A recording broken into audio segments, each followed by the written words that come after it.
Toda madre es una persona que en un cierto momento, durante el periodo del embarazo, ha concentrado en su matriz la mayor cantidad, la mayor densidad de energía de vida que pueda existir en el universo. Es decir, el milagro del nacimiento, el milagro del embarazo, el milagro de la vida, que se encuentra todo resumido en la fecundación y en el embarazo, se produce gracias a una gigantesca concentración de bioenergía de vida.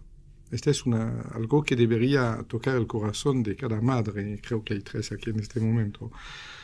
¿Qué significa esto? Significa que por haber una sola vez en su vida concentrado toda la posibilidad de bioenergía de vida que hay en el universo, las madres conservan para siempre el poder de manejar estas energías. No es extraño, finalmente, no debería sernos extraño que las madres en toda civilización, en el chamanismo, en la vida tribal, en todos milenios de historia que podemos reconocer, la madre es la que tiene poder profético, la que sana, la que conoce los yuyos, la que es como la bruja de la familia. Es una tradición que se perdió tristemente. Toda madre conserva el poder de manejar energía de vida y de mover esta energía de vida. Muchas veces nos maravillamos cuando vemos una madre durante años quedar cerca de la cama de su hijo en un estado totalmente devastado, en coma, y 10 años después ver que el hijo sale de este coma es algo maravilloso, es un milagro de un cierto modo. ¿Cómo una madre, como nuestro oyente, podría utilizar esta información que le estoy dando? Porque no basta de reemplazar un problema por una palabra. Yo estaría traicionando lo que he dicho anteriormente. No es una palabra que va a cambiar la situación. Es decir a esta madre, decirle a ustedes que son 3 madres, que son madres sacerdotisas, está bien, le va a dar en el gusto, lo dirán a la vecina, pero a sus hijos no los va a ayudar de nada. Concepto 1. Entre madres e hijos, y también entre padres e hijos, la bioenergía puede circular 40 veces más rápidamente que entre personas extrañas. Este es el concepto número 1. ¿Qué significa? Que es cierto, cuando una madre mete la mano sobre el cráneo del bebé que llora y lo calma, nadie comprende ni puede explicar por qué.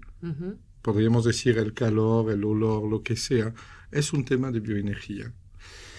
Una madre, entonces, puede saber desde ahora que la energía de su mente, la energía de su cuerpo, su propia bioenergía pasará 40 veces más rápidamente en su hijo.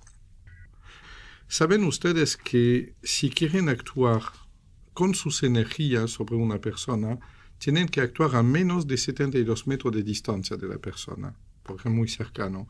Pero si quieren estar seguros que no son sus energías vitales que intervienen y que son más bien energías cósmicas, bioenergías, arquetipos del universo y todo tienen que estar a más de 72 metros de distancia de la persona. Es el límite exacto desde el cual no son más nuestras propias energías, sino son energías cósmicas que hemos logrado mover y convocar gracias a nuestro propio poder. Es un dato importante. Conclusión. Por ejemplo, vos como madre, Tamara, imagina, ¿no te gustaría poder regresar en el pasado de uno de tus hijos y actuar justo en el momento donde se cayó de bicicleta o donde fue agredida a la escuela y le dejó un tartamudeo? ¿No te gustaría poder vos mismo regresar en el pasado y modificar este pasado? Esta es una técnica extraordinaria de la terapia akáshica que consiste en hacer una transferencia en el tiempo, donde vos podrías, con esta técnica que se aplica en 5 minutos, se aprende en 1 hora, pero se aplica en 5 minutos, podrías regresar en el pasado de él y hacer un ejercicio compensatorio en la raíz mismo donde se ha generado el problema mayor, por ejemplo, de tartamudeo que tiene un hijo.